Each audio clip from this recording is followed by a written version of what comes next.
Mama Obi's food restaurants is at the crossroads of life and death. From dawn till dusk, people traveled from far and wide to taste her legendary pepper rice, a dish so spicy it burned the tongue, yet so delicious it made people crave more and more. But the villagers whispered. They said there was something strange about Mama Obi's food. No one ever saw her buy ingredients from the market.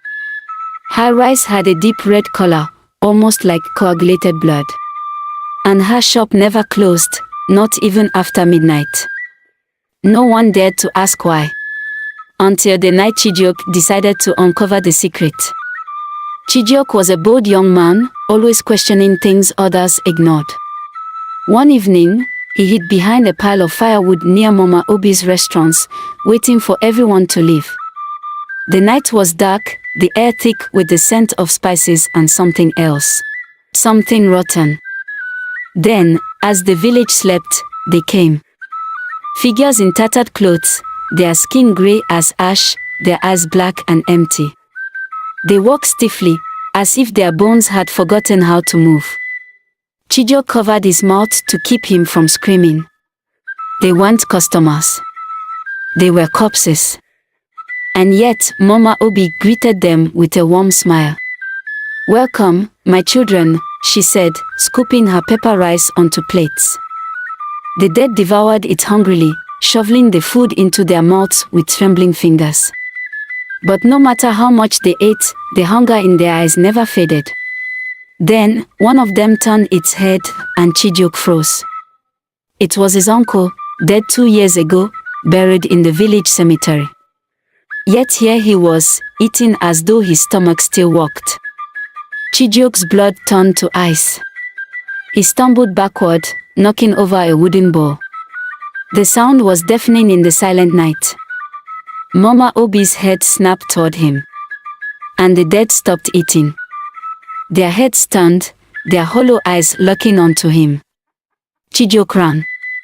The next morning, Chijioke confronted Mama Obi in front of the entire village.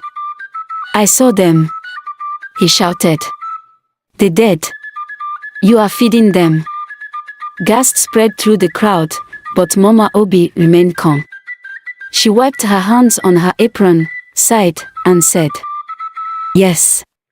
I feed the dead." The villagers recoiled in horror. Mama Obi stepped forward, her voice cold and steady. "A long time ago, there was a terrible famine. The village abandoned its people, left them to die. The spirits of the forgotten dead cried out in hunger. They could not rest. So, the gods gave me a gift, a recipe." She held up a handful of her blood-red rice. "This rice is made from the ashes of the unburied, the bones of those who died hungry. When the dead eat, they stay full, and they do not come for the living." A heavy silence fell over the village. Chijioke's voice was barely a whisper. "What happens if you stop feeding them?" Mama Obi's expression darkened. "They will get hungry again." The night of the hunger. That night, the Mama Obi's restaurants was burned down.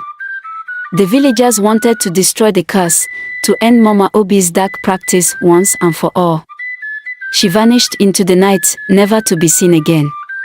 But the next evening, as the sun dipped behind the trees, the hunger came. From the cemetery, a terrible sound rose, the shuffle of bare feet against dry earth. Chijioke bolted his door. But outside, in the dark, he heard them. A voice, raspy and hollow, his uncle's voice. "Chijioke, I am still hungry." Then another. And another. Until the entire village was filled with the whispering voices of the dead, crawling from their graves, coming to feast. Some deaths cannot be ignored. The village abandoned its weakest, and their hunger did not die with them. The past will always return. Burning the shack did not erase the spirit's need for sustenance. Some traditions exist for a reason. Mama Obi was not the villain, she was the only thing keeping the horror at bay.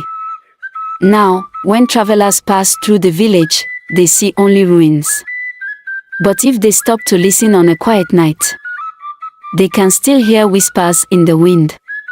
We are still hungry.